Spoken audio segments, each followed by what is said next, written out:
This is a MattMobile first. I'm filming this episode from my iPhone. I usually use a different camera, but this was all I had today. And what I wanted to show you guys is what I've been working on today. So what you see before you is the shell positioned on top of the frame where it's supposed to be. Part of what I did to accomplish that was run around the car a ton of times with a ruler, actually a couple different rulers, and I was measuring different places that I thought were critical measures. So places that should be symmetrical, but free tip usually aren't, but places that I wanted to have sort of fixed measurements on. It's like back here, I knew how high off the ground I wanted the wheel well to be, and I also know how deep I wanted the hub to be inside the wheel well. So a lot of those were sort of critical measurements that I could achieve.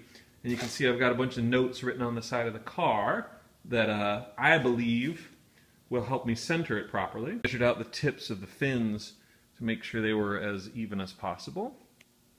Here you can kind of see where I was using blocks of wood to get it to the right height. The other side where you can see I was doing some more measuring over here, down there, over here, and lastly all the way at the front. And really what the main goal here was to ensure that I'm going to have necessary clearance off the ground in every place, and really the front ride's pretty low, especially with those two add-on bumpers.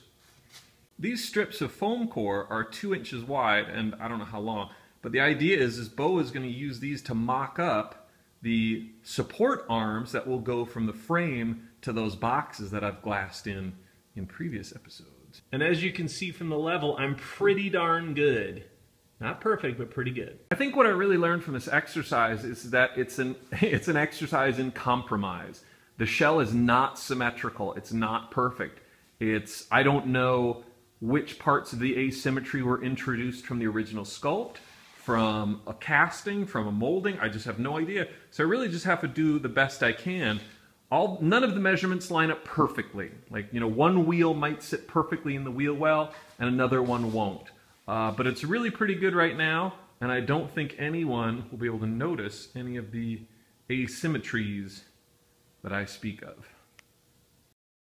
And with the shell now positioned at what I'm calling the pimp ride height, like that's the perfect height it should be in for cruising around level parking lots. It's not like if I was going to hit the freeway, I'd raise it up a little more. But now that it's positioned properly, what I need to do now is figure out how high off the ground the frame needs to be. Because what's going to happen is, right now the frame is sitting on the bump stops, and that would not make for a very fun ride.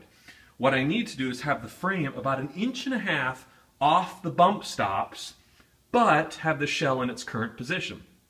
And that way what I'll do is I'll mount the shell to the raised frame. That way, when I have all the air out of the bags, the shell will still be off the ground, but it'll be about 1.5 inches lower than it is right now. I'll never drive it at that height, and it'll never rest at that height, but for drive height, I need at least 1 inch off the bump stops. So what I'm doing over here is I'm measuring the clearance from here to the ground, and then I'm going to build a little support that not only covers that distance, but adds 1.5 inches. So this bar right here will be 1.5 inches higher. You with me so far? 1.5 inches higher. Then we attach the shell to the frame. Then if we let all the air out of the bags, it sinks back down 1.5 inches, so it'll sink to this height. Shell is still off the ground.